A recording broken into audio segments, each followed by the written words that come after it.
સ્વાગત છે તમારા બધાનો આપણા નવા વ્લોગમાં। એક વ્લોગ આંગળી પૂરો કરી નાખ્યો હે અને પાછો ચાલુ કરી દીધો હે ને અહીંયા જો આપણી આજ લક્ઝરી આવી ગઈ હાથમાં બહુ જાજા ટાઈમ પછી। આમ થોડીક હે ને આમાં ધૂળ બૂળ બધું તો કરવું જોઈએ, મારે બધી સાફ સફાઈ કરાવવી જોઈએ ગાડીની। હાવ બગાડી નાખી હે અહીંયા વાહેથી, હમણાં હું હતો નહીં ને એટલે ફાઇનલી આપણે જવાનું હે ગામમાં જવાનું હે હિતલાઈ માતાજી હે આજ હાતમ હે ને તો ફાઇનલી મિત્રો આપણે હે ને થોડીક આપણી લક્ઝરીને ખવડાવી પીવડાવી દીધું હે અને હવે અહીંનો વ્યૂ જોવો તમે, ખાલી આપણા રસ્તા જોવો અહીંના નેક્સ્ટ લેવલ વ્યૂ હે। વરસાદ પાણી આવવાનું હે મગાવ્યો હે હમણાં। A few moments later. મિત્રો આપણે હે ને શીતલાઈ માતાજી મંદિર થી આપણે ડાયરેક્ટ આવી ગયા તા। મામા વાળો જો આવ્યો તો ગાડી લઈને, કઈ ગાડી ખબર, કિયા સોનેટ લઈને આવ્યો તો અને ફાઇનલી આપણે જવાને આરતના ધામે। તો તમે બધા બન્યા રહેજો, હું તમને બતાવું આરતના ધામ। જો કે કોઈના વ્લોગમાં તમે જોયું નહીં હોય, મેં જોયો નથી કોઈનો એવો વ્લોગ આરતના ધામનો। તો ફાઇનલી આપણે જોઈ નાખી પછી મળીએ, તો બન્યા રહેજો, મસ્ત હું તમને બતાવું આરતના ધામ। મિત્રો ફાઇનલી હજી એક આરતના ધામે એક હે ને બીજો મામા વાળો ન્યા જ છે, હિતો એ આવ્યો હે હમણાં જ રાજકોટથી। તો આપણે એને પણ પિકઅપ કરવાનો હે, પછી રખડીને પછી આવતા રહેવું। રાઈટ ગાઈઝ, ફાઇનલી જો વ્યૂ જોવો અને આમ જોવો તમે, આમ મજા જ કંઈક અલગ હે। અને તમે હો કરી લ્યો વાર ના લાગે, એક જ ઝટકે હો થઈ જાય। સોનેટ હે બાપુ, આપણે આમ જો મજા આવીએ ને તો લઈ લે હું રેડી। અને આને રાડું દેવરાવી જરાક વાર, સ્ટેરિંગ આનું બહુ સ્મૂથ છે। અને ફાઇનલી બન્યા રહેજો, હું તમને બતાવું આરાધના ધામ। મિત્રો જો આ કોણ આવી ગયું છે, આપણો મામાનો વડો, અને આપણે પહોંચી ગયા આરાધના ધામ ફાઇનલી। તો ચાલો હું તમને બધાને શેર કરાવું આરાધના ધામ, બહુ જોરદાર પ્લેસ છે મિત્રો। મસ્ત મજાનો ગેટ થી શરૂઆત થાય અહીંથી, અને અહીંથી આમ અંદર જવાનું છે। અહીંથી પણ જઈ શકો તમે, એટલે પેલા આપણે આ બાજુ જશું। મિત્રો હું આવ્યો હું અહીંયા 6-7 વર્ષ પછી, હું પહેલી વાર આવ્યો હું, ના એટલે આવ્યો તો ઘણી વાર હું અહીંયા, પણ એ 6-7 વર્ષ પહેલા પ્રવાસમાં અને એમાં અહીંયા આ જગ્યાએ લઈ આવતા અમને આરાધના ધામે। અને ભાઈ અહીંને જોવું તમે, વ્યૂ હે ખતરનાક, નેચર એટલે ઓ નેક્સ્ટ લેવલ। આમ જો પાછા વ્લોગમાં બન્યા રહેજો, બહુ મસ્ત મસ્ત જોવાની વસ્તુઓ છે અહીંયા, બધું આમ ગ્રાફિકથી સમજાવેલું છે બધું છે। પણ એ હું તમને અંદર જઈને બતાવું, અત્યારે ઘણું ચેન્જ પણ થઈ ગયું હોય છે, ઘણો ટાઈમ થઈ ગયો હું નથી આવ્યો, એના 5-6 વર્ષ થઈ ગયા છે।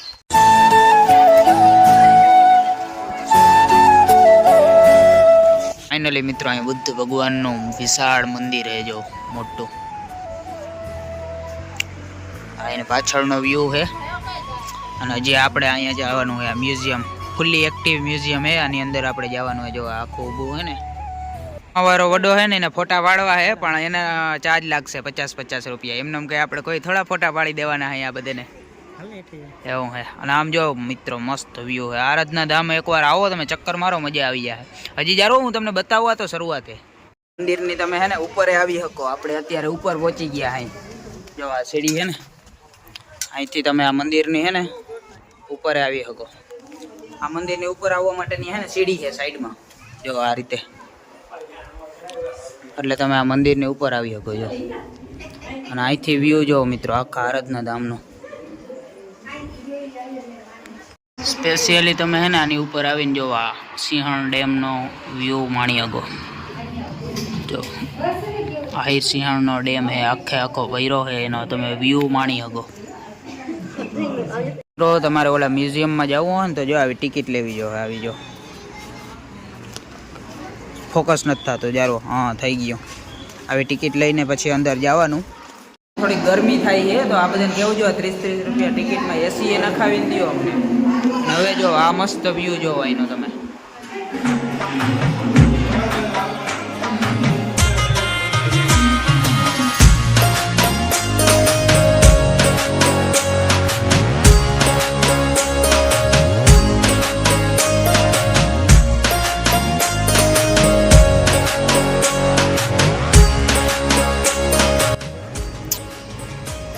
જો મિત્રો આ થોડુંક ઓપન સ્ટ્રક્ચર છે, અને બાકી આમાં તમે આ બધું વાંચી શકો હોવ। અહીંયા જો ડિટેલ બધી છે કે આ કઈ રીતે હું એ બધું। સ્પેશિયલી હું તમને જે માવા ગુટકા ખાતા હોય ને એના માટે વસ્તુ દેખાડું। જો અહીંયા મસ્ત તમને સમજાયું હોય કે આ ખાવાથી જો આવા હાલ થાય તમારા। એટલે ધ્યાન રાખજો. આપણે કાંઈ એવું બધું વ્યસન હે નહીં. જેને વ્યસન હોય એને આવો કહી દઉં, જોવા સાંભળી લેજો. જો મિત્રો, અહીંયા મારી પાસે એક રૂપિયો છે અને તમે અત્યારે આ સ્ટ્રક્ચર જોઈ લ્યો. જો કાંઈ થતું નથી ને. હવે આમાં હે ને રૂપિયો આમ નાખવાનો, પછી આમાં કંઈક કરવાનું. હા, જો રૂપિયો નાખ્યો ને મેં. જો આ બધું આમ વર્ક કરવા માટે તમે આની અંદર એક રૂપિયો નાખો ને આ પેટીમાં, એટલે મસ્ત સોંગ વાગે.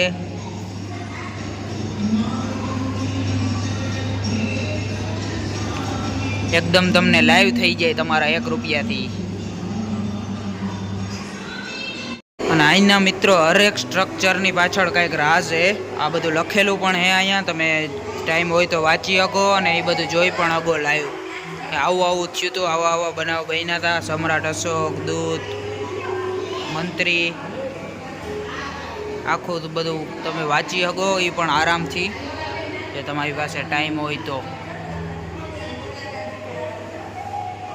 ઐતિહાસિક ગુફામાં જવાને, જો ઐતિહાસિક ગુફા હું તમને હાલો લઈ જાઉં. એમાં જય મહાલક્ષ્મી અને અહીંથી ગુફાની શરૂઆત થાય છે. જો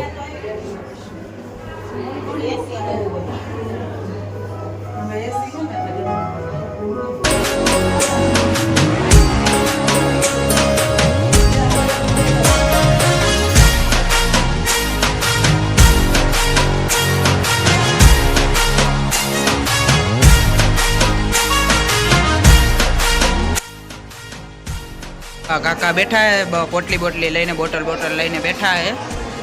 પછી અહીંયા બધું સમજાયું હે કે હવે આ પીએ તો શું થાય, એ બધું આવું હે આમાં. જો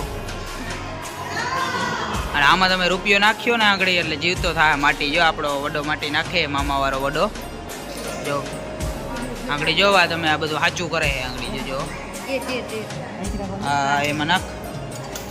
જો મિત્રો,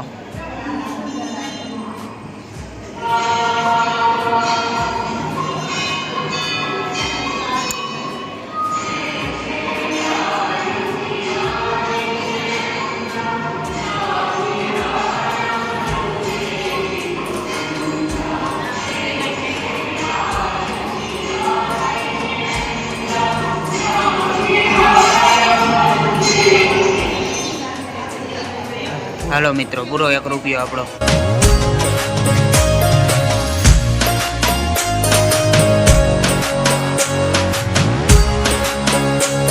આ બધું ગાર્ડન જેવું છે. આમાં બધું તમે રખડી શકો. સામે વૃદ્ધાશ્રમ છે, જો કે એ વસ્તુ ના હોવી જોઈએ પણ છતાં પણ છે અહીંયા એવું છે. અને આ જો મસ્ત અહીંયા ગાર્ડન જેવું છે. અને એક વસ્તુ હું તમને દેખાડું મસ્તીની. જો અહીંયા છે ને વચ્ચે આમ મસ્ત પાણી પીવાના રાખ્યા. કોઈ થાકી રહ્યો ને તો અહીંયા પાણી પી લેવાનું. એક સારું છે, સુવિધા સારી છે આમ બધી, એવું છે. મિત્રો, આપણે મસ્ત મજાનું આરાધના ધામ આખું રખડી લીધું અને તમને પણ ફૂલ ટૂર કરાવી છે. હજી એની બહાર પણ કંઈક છે, જ્યારે હું બતાવું તમને હમણાં. જો આ બહારનો વ્યૂ, અહીંયા બહારનો દર્શા રાખજે તો બહાર આમ જો અહીંયા મસ્ત આમ બધું છે. પાર્કિંગ બધું અહીંયા મળી જાય તમને. અહીંયા બહાર પાર્કિંગ નથી, મેન પાર્કિંગ આનું અંદર છે, એટલે અંદર જ પાર્કિંગ કરજો તમે. રોડ કાંઠે પાર્કિંગ ના કરજો, એ મારી સલાહ છે. આજકાલ હું સલાહ બહુ દઉં હું. અને આ જો અહીંયા લઈ લીધો, મામાવાળાએ ગાડી લઈ લીધી કિયા આપણી આગળથી.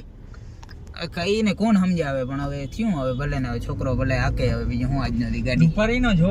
હા, અને આ જો વડાને ના દીધું. વડો હોય ને, વડો કે મારે ગાડી હાકવી, વડાને ના દીધું. વડાને ગાડી ના દીધી. શું કરવાનું મારે? કરવાનું શું હવે? બાકી મિત્રો, ગાડી એમ ખતરનાક આમ લાગે થોડીક, આમ નવી છે ને યાર. કિયા તો કિયા ને ભાઈ. એને આ છોકરો અમને ખીજાય. જો આ છોકરો, આને કોણ સમજાવે હવે? કાલ સવારના છોકરા અમને ખીજાય છે. ઘર ભેગું થાને. જો જી આને બધાને કોણ સમજાવે? કાંઈ તા. હા એમ છે ને. આરાધના ધામની તમે બહાર નીકળશો ને એટલે એની સામે એક બહુ મોટી હોટેલ છે. જો બ્રાન્ડ પ્રમોશન. હા, કઈ હોટેલ એ નથી ખબર, એટલે આપણે બ્રાન્ડ પ્રમોશન નહીં, પણ હે ને સારું બધું મળે છે ને. ટોટલી વસ્તુ તમને મળી જાય, ચાઇનીઝ, પંજાબી, એટલે એ સારી વાત છે. મિત્રો, સિંહણ ડેમ ઓવરફ્લો જો આ છે. સિંહણ ડેમ કેમ ખતરનાક વ્યૂ છે ને. એ જો બધું પાણી પડે હો, તમને એમ લાગે પાણી હે. જો આમ મસ્ત વ્યૂ આવ્યો. એના ભાઈ રસ્તા ઓહો મજા આવી બરાબર. આપણે બનાસકાંઠામાં આવા રસ્તા બની જાય તો મજા આવે ના આવે. મિત્રો આપણે જી ઘરે આવ્યા ને હું તમને કહું, જો આપણે હે ને મારો મામાનો છોકરો કોણ ખબર, હિતો, અને હિતાનો મામાનું ઘર એટલે જો અહીંયા હે. અહીંયા મસ્ત ફાર્મ હાઉસ પણ હે, જો કેવો મસ્તીનો બગીચો હે. એટલે આવનારા સમયનું ફાર્મ હાઉસ હે. અત્યારે જો વાવી દીધા હે મસ્ત ઝાડવા. પછી હું તમને ક્યારેક આવીને ત્યારે અહીંની શેર કરાવી. જો આ કવડા થઈ ગયા, કેવું મસ્ત આમ લાગે. આમ જો વ્યૂ જો તમે યાર, નેચર જો ખતરનાક. અને અહીંયા જો આ બંગલો. ફાઇનલી આપણે પહોંચી ગયા અહીં. A few moments later. મિત્રો આપણે ઘરે પૂગી ગયા અહીં અને ફૂલે ફૂલ થાકી ગયો હું, કેમ કે આપણે એક રાત થી હુતા નથી ને આજે આખો દી રેખડા અહીં હાતમને દી. તો આપણે પૂગી ગયા અહીં ઘરે અને મસ્ત ખાઈને ડાયરેક્ટ હવે હુઈ જ રહેવાનું હે. પાણી કઈ વારવાનું હે નહીં. બાપા એમ કહે કે પાણી વારવાનું હે, પણ એવું આપણે તો હવે અત્યારે થાશે નહીં, મને નથી લાગતું થાય એવું. તો ફાઇનલી વ્લોગ સારો લાગ્યો હોય તો જરાક लाइक शेयर सब्सक्राइब कर देना. मिलते हैं कोई एक नए धमाकेदार शानदार व्लॉग्स के साथ, तब तक के लिए बाय बाय.